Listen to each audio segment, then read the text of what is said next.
Well, good afternoon. I'm Alex. This is Josh. We are the target audience. Content is made for absolutely everybody, but we think it's specifically made for us and hopefully for you as well. We're counting down.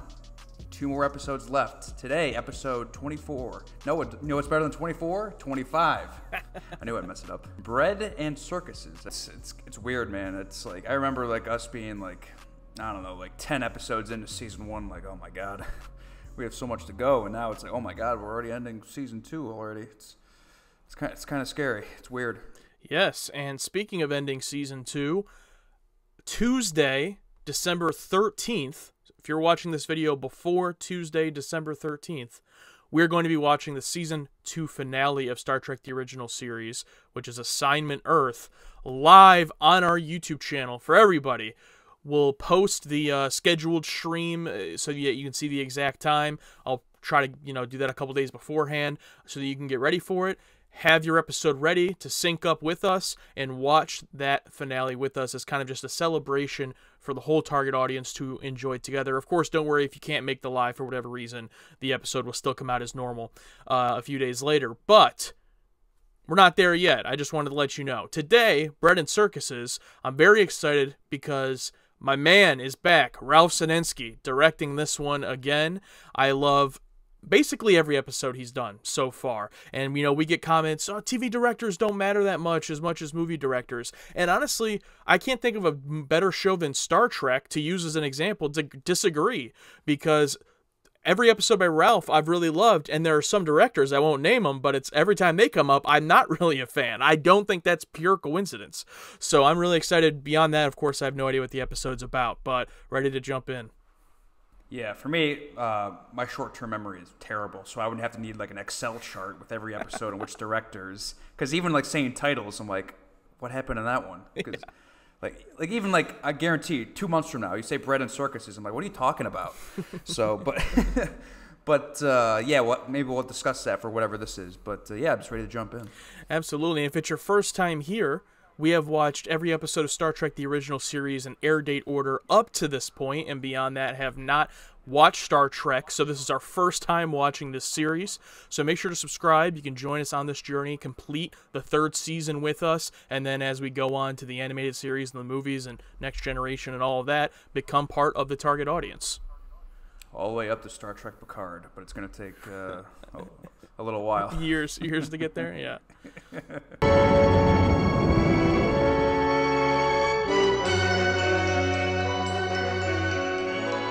Have we had an intro where everyone on the bridge was at full attention like that?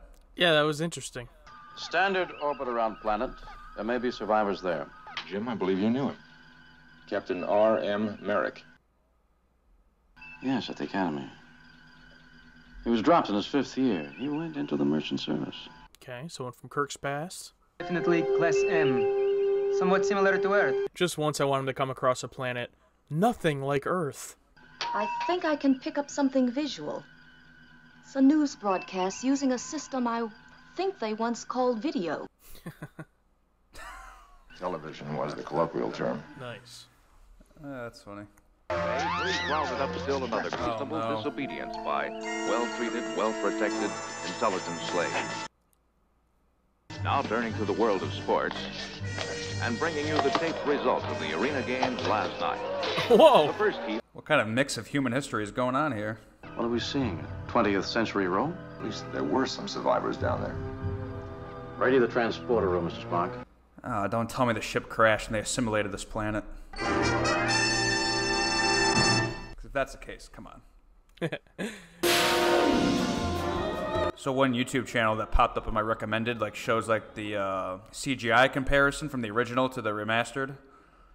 It's pretty interesting. Oh no.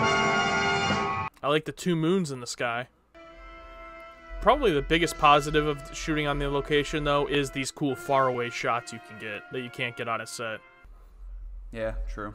Just once, I'd like to be able to land someplace and say, behold, I am the Archangel Gabriel. Ooh, a little echo effect. You could hardly claim to be an angel with those pointed ears, Mr. Spock, but say you landed someplace with a pitchfork. No move!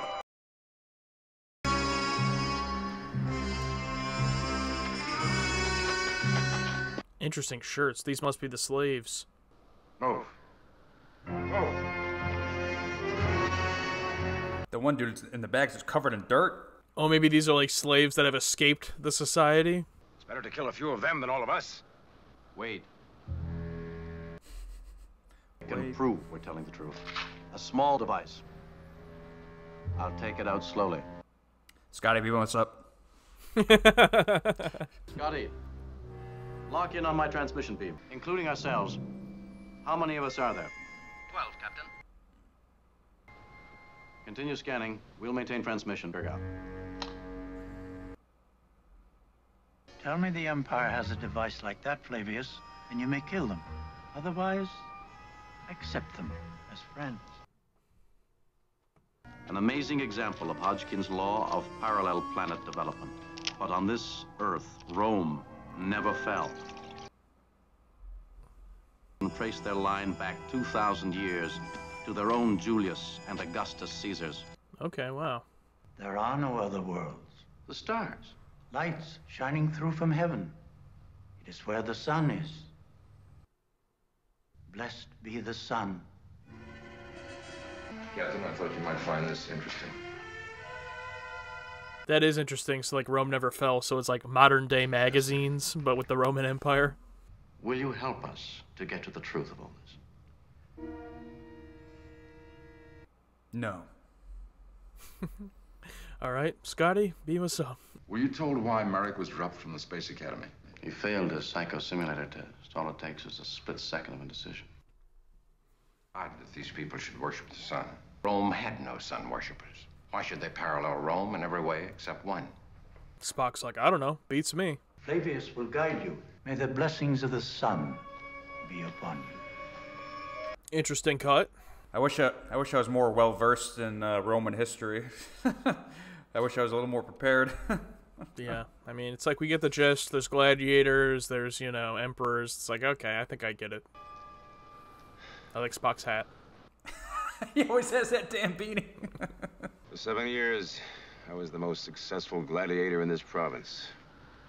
Then you heard the word of the sun. Yes. It wasn't easy for me to believe, but the words are true. There are many things I'd like to know. That was like a jump scare. Can't do that to me. Yeah, that got me.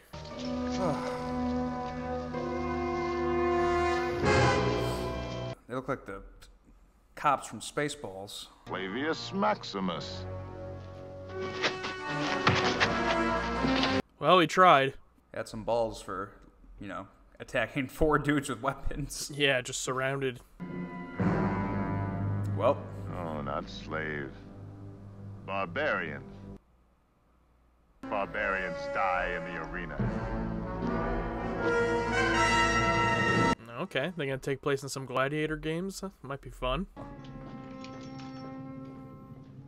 You know, I respect the fact that, you know, we have yet another jail setting here, but they don't just reuse a set that they already built for the jail. Like, you know what I mean? Like, they always rebuild a new jail set. Although, I don't know what they do with a set after they use it. Do they keep it? I don't even know. Slavery evolving into an institution.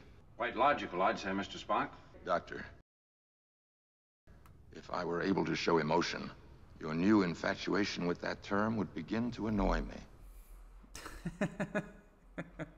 Medical men are trained in logic, Mr. Spock. I had no idea they were trained. Watching you, I assumed it was trial and error.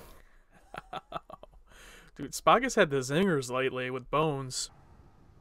Flavius. I think this guy might be a nominee for the most ridiculous name for a character we've had, Flavius. You've already been matched for the morning games. Come. I will not fight. I am a brother of the sun. You 3 come with us. 3 against 3. We may never have a better chance. No talking. I doubt if he'll get very far. He feels ill. I do. Come on. All right, but he'll double over before we get very far. Are they gonna knock them all out and take their clothes?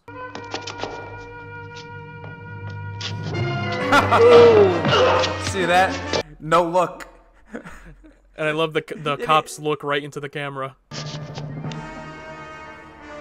Is this him? Oh no. Captain Merrick, Yes, it's me. This is our proconsul, Claudius Marcus. Did Joaquin Phoenix base his gladiator character off that guy? Jeez, looks just like him. Come on, we can talk freely here. The proconsul knows who and what we are. Okay, okay. Interesting. We had meteor damage, Jim. I went ashore with the landing party to look for iridium ore for repairs, and I met this gentleman. He convinced me it would be unfair to this world to carry word of their existence elsewhere, so I made the decision to stay. What happened to your crew? Those who couldn't adapt are dead. That's the way it is with life everywhere, isn't it? You would do almost anything, rather than see these two dear friends put slowly to death. Ooh. I'm loving these two so far. These two guys. The darker hair one is like perfectly slimy. I can't describe it. I believe you all swear you'd die before you'd violate that directive. Am I right? Quite correct. Must you always be so blasted honest? Here we go. I want to see him in the arena. Kick some ass.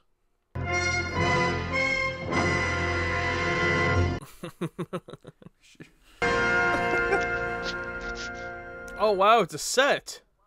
Good evening, ladies and gentlemen. Live and direct from City Arena and in color. When they showed it on the TV, I just assumed that it was a bad background of it's supposed to be an arena. I didn't realize it'd be an actual set.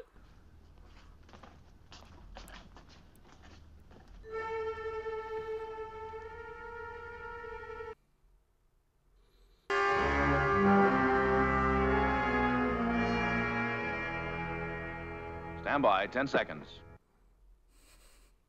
Two favorites here from previous encounters, Achilles and Flavius.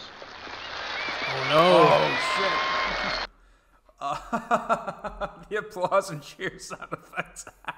That must have been during COVID. Ladies and gentlemen.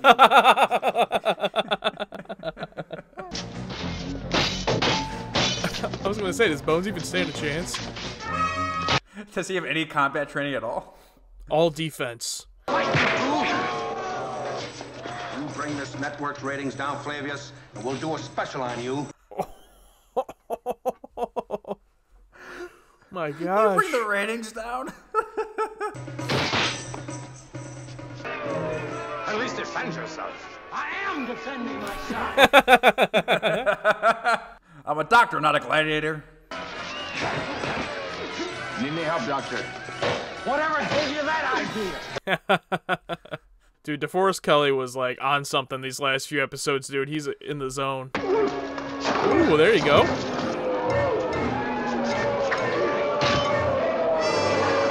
Boom. Clear foul, proconsul. Your decision?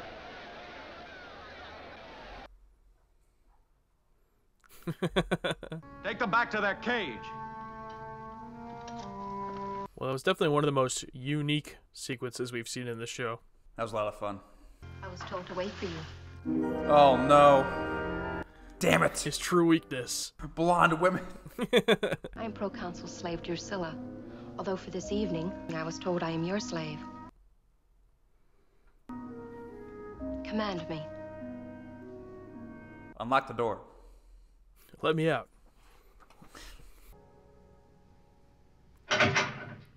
We can have a nice bonding moment here. Angry, Mr. Spock, or frustrated, perhaps? I like Bones taking a little pleasure of him not being able to move the bars. I know we've had our disagreements.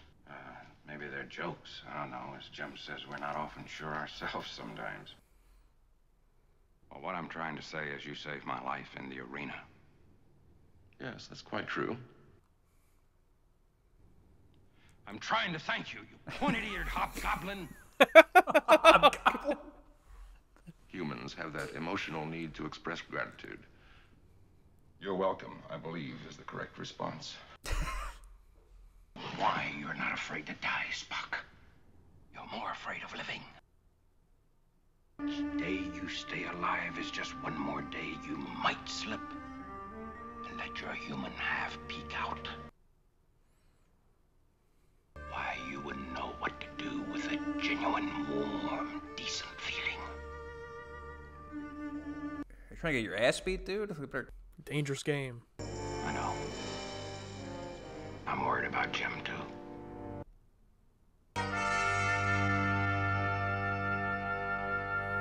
Excellent. Excellent.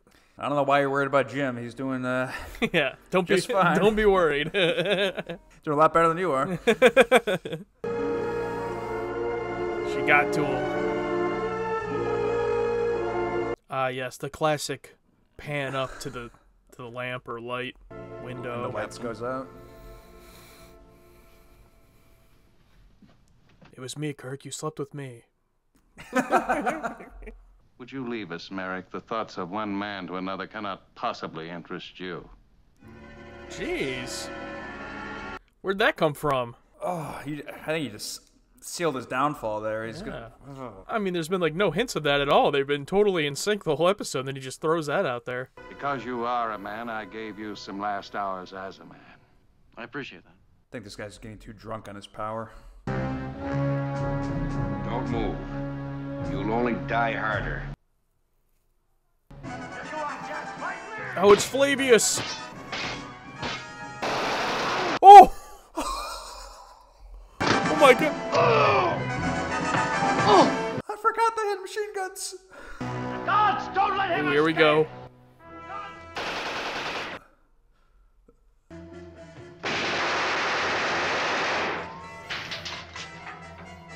Guess that opened the door. Okay, now we need the other dude to redeem himself. I pity you, Captain Merrick. But at least watch and see how men die. Oh my god! Come on, this is your Darth Vader Return of the Jedi moment. you gotta throw him down the well. Here we go. Starship, lock in on this. 3 to be... Oh! Oh no! Blood on the knife. He tried, though. Enterprise to Captain. Oh! Beam up 3.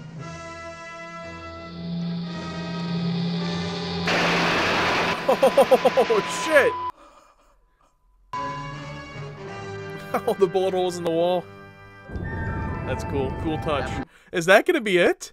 They just got the hell out of there? Despite enormous temptation and strong personal feelings, he obeyed the Prime Directive. I wish we could have examined that belief of his more closely. It seems illogical for a sun worshipper to develop a philosophy of total brotherhood. I'm afraid you have it all wrong, Mr. Spock, all of you.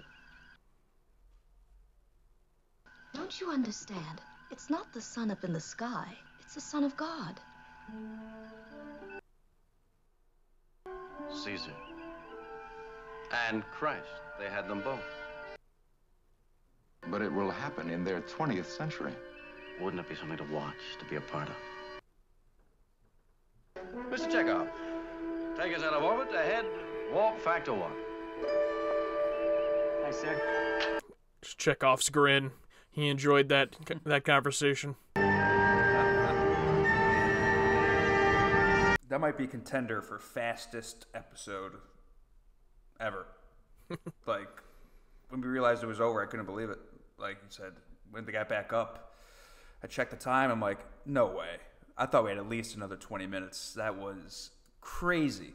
Hey, target audience. If you want to watch this episode in full along with us, check out our Patreon, where you get access to every reaction we record in full and uncut to be able to sync up to the episode. You'll also get early access to our YouTube videos and be one of the first to be able to watch them before they're published on YouTube. There's also a plethora of exclusive content on Patreon, take part in polls to decide what we watch next, extra segments of whatever this is, and much more. So check out our Patreon, the link is in the description. While it's fresh in my mind, I just want to, I think one of my favorite parts, because it reminds me of a scene from one of my favorite movies, War of the Planet of the Apes. You know, throughout that whole movie, the Red Ape is, you know, he's like, you know, he kind of like switched to the other side, and like his last thing, spoiler for that movie, but the last thing he does before he dies is save Caesar, and then you know, dies right afterwards. But his last act was like an act of, you know, of goodness to the other side. So that all that shit was, you know, that hit me real hard. I felt like this was a great conversation episode for Spock and Bones and Kirk. Like, I felt like he was almost like the extra in this one. Like that whole thing with like the woman never really led anywhere. It's like he just wakes up. It's like, oh, now it's time to talk. You know, we're gonna put you down. But all the stuff with modern day Rome was just fascinating. With like modern TV set, you know, the boos, the cheers, them walking around with guns, and just like how it probably would be in that time if it did continue. And performance of the week goes to that main enemy, that slimy, you know, like dictator. Like he just killed it. Like the way he was walking, the way he was talking, like everything. He was amazing. So much to say about this episode. So first of all, the first like 10 minutes, when they, you know, see the stuff on the TV, they beam down to the planet, you know, they're on location, and then they get captured by the slaves and they go into the cave. I was getting a little bit worried. You know, I did say before the episode, I was like, you know, Ralph Senensky is my favorite director of the show so far, and I love all of his episodes. And all of his episodes previous to this, you know, they all focus on like either some type of deep human connection, whether it's love or, you know, vengeance, like an obsession, or in Metamorphosis, some type of like, you know, deep human emotion and connection. And when this first started off, I was like, oh, this just seems like very plot heavy, very, you know, there's a story that they're telling. And that still ended up being the case. But then by the time we get into the episode, we get all of those classic, you know, Ralph Senensky, things, even though I know he didn't write the episode, but it just seems like all the ones he happens to direct, you know, moments just like Bones and Spock in the prison cell having that bonding moment, you know, just stuff like that. Like all the deep dialogue scenes in this episode were great. And then the gladiator fight per se on the set was one of the coolest set pieces we've had in the show. It was so unique. I didn't expect it. It came out of nowhere, and it was awesome. So it's like just so many layers to this. Yeah, it looked completely different than a regular set, because it looked like we were almost like watching it like a backstage type thing, but you know, it was the actual set. But yeah, I gotta agree with the first 10 minutes. I was a little worried. I'm like, I don't know where this is going. It's like, oh, former Enterprise member, blah blah blah. You know, it's like changed this whole planet, and it's like, oh, it's another, you know, human history thing. But you know, all that stuff kind of like faded out. Like it didn't really like affect my viewing of it at all. Like, and seeing Bones fight also was like hilarious.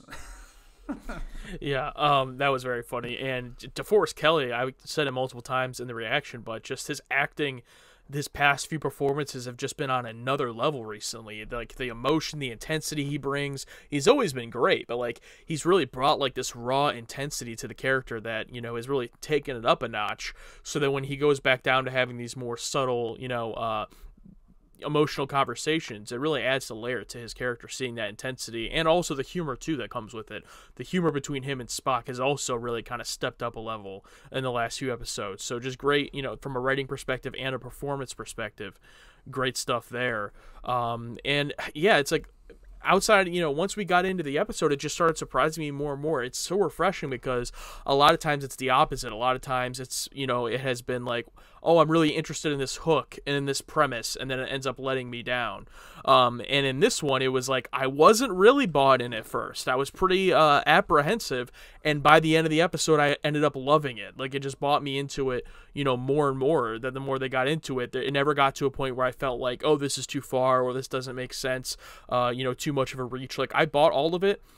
Even the Jesus twist at the end, you know, even though it really has nothing to do with the episode, I think it's okay that they throw that in there because it is an interesting, like, you know, what if Jesus came in the 20th century, you know, instead of 0 or whatever, you know, like that, just the idea of that too. They didn't really get into it, which I think is good. Just like leave it out there as a little idea. So yeah, I really loved the episode. I'm like kind of shocked how much I ended up liking it actually. Also, like shock value, perfectly. Like we knew they had machine guns, but it's like it's been so set up that they were just fighting with these swords.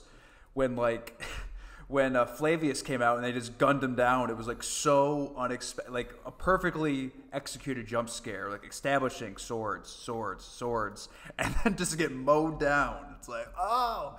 And also that first jump scare which was kind of out of pocket because like there was nothing to prepare us for that. But still, I always appreciate a good jump scare because like I like to watch a lot of horror films. It's like a poorly done one or just bad, it ruins your day.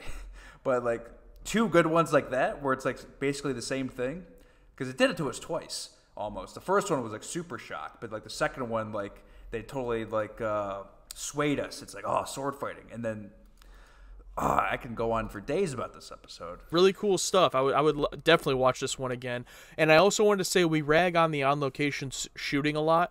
One positive thing I will say, though, is it gives it a bigger feel when it's shot well. And a lot of the kind of bigger wide shots we got in this episode, both on the location in the kind of in the mountain area and also even just like on the Roman set, it gave it more of a cinematic big feel. Like I would totally believe this being like, if this wasn't an episode, later on being like one of the movies, you know, this being the story of one of the movies. The way it was shot was very kind of like big, you know, one of those big episodes that has kind of more to it than the some of the episodes we watch that are a bit more contained, and you know, maybe it's all in the Enterprise or whatever. So this had that big time episode feel of it as well. I don't know if they intended that, but or what the budget was they ended up spending compared to the other episodes, but I loved that. And I think that Ralph Senenzi's direction, again, you guys might call me a fanboy out there, but just the shots in this episode were so great. Like the fight between Spock, Bones, and the two gladiators. There's so many great shots in that. You know, I'll definitely just rewatch that scene, and because there's such great cinematography there. Everything was great. I can't say anymore. Yeah, I mean, I can't even really think of a negative, and that's a good thing. And we got Flavius, probably my favorite name because it's the most ridiculous. I'll remember that forever. Flavius. That's just a awesome name. I think this has been a great string of episodes to end the season, you know, with these last few episodes, and hopefully the last one next week, which we'll be again watching live on YouTube, will be a good cap off to end the season. And then we're going to have a lot to think about in terms of, you know, arranging what our favorites are when we reveal that to you guys. But in the meantime, if you're watching this before Tuesday, December 13th, make sure to come check that out with us. And even if you're past that point or whenever you're watching this, make sure to subscribe so you can become part of the target audience. Absolutely. Thank you guys so much for watching along with us. I'm Alex. This is Josh. We are the target audience. Content's made for absolutely everybody, but we think it's specifically made for us and hopefully for you as well. Thanks, guys. See you next time.